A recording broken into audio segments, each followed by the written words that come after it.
బంగారు ఆభరణాల VA ఛార్జీలపై 50% తగ్గింపు.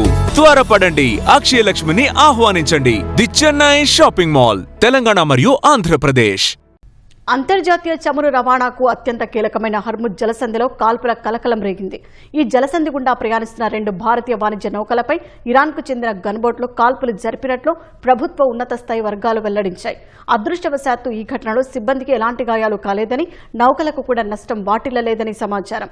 అయితే కాల్పుల నేపథ్యంలో 2 నౌకలు ఒమన్కు ఈశాన్యంగా తమ ప్రయాణాన్ని విరమించుకుని వెనక్కి మళ్లాల్సి వచ్చింది.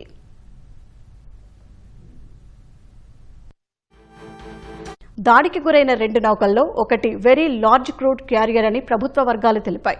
భారీ పరిమాణంలో ఉండే ఈ ట్యాంకర్లను సుదూర ప్రాంతాలకు ముడి చమురును రవాణా చేయడానికి ఉపయోగిస్తారు. భారతీయ నౌకలపై జరిగిన ఈ హెచ్చరిక కాల్పుల ఘటనను భారత ప్రభుత్వం తీవ్రంగా పరిగణించింది.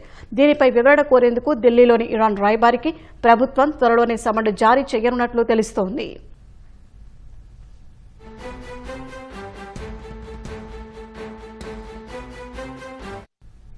హర్ముజ్ జలసంధిని తెరిచిన ఒక్కరోజు వ్యవధిలోనే దాన్ని మళ్లీ ఇరాన్ మూసివేసింది. తమ ఓడరేవులపై అమెరికా దిగ్బంధనం అమలులో ఉన్నంతకాలం హర్ముజ్ల నౌకల రవాణాను అడ్డుకోవడం కొనసాగిస్తామని ఒక ప్రకటనలో తెలిపింది.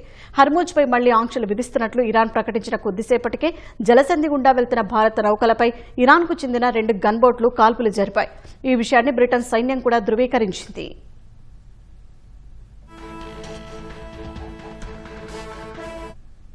ఇజ్రాయెల్ లెబనాన్ మధ్య కాల్పుల విరమణ నేపథ్యంలో జలసంధిలో నౌకల రాకపోకలకు ఎలాంటి ఇబ్బంది ఉండదని ఇరాన్ విదేశాంగ మంత్రి ప్రకటించారు.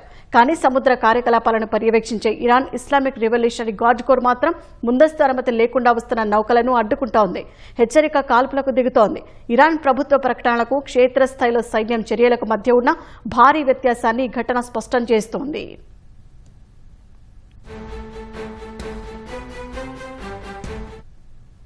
ఒమెన్ తీరానికి 20 నాటికల్ మైళ్ల దూరంలో ఇరాన్కు చెందినవని భావిస్తున్న 2 గన్బోట్లు తమ నౌకను సమీపించి కాల్పులు జరిపాయని ఒక ట్యాంకర్ కెప్టెన్ సమాచారం అందించారు. ఈ ప్రాంతంలో మరో కంటైనర్ నౌకపైన కాల్పులు జరిగినట్లు తెలుస్తోంది. ఏ రకమైన ఏ దేశానికి చెందిన నౌకైనా సరే హర్ముజ్ గుండా వెళ్లడానికి అనుమతి లేదని ఇరాన్ నావికాదళం చేసిన ఒక రేడియో ప్రకటన ఆ ప్రాంతంలోని పలు నౌకలు గుర్తించాయి.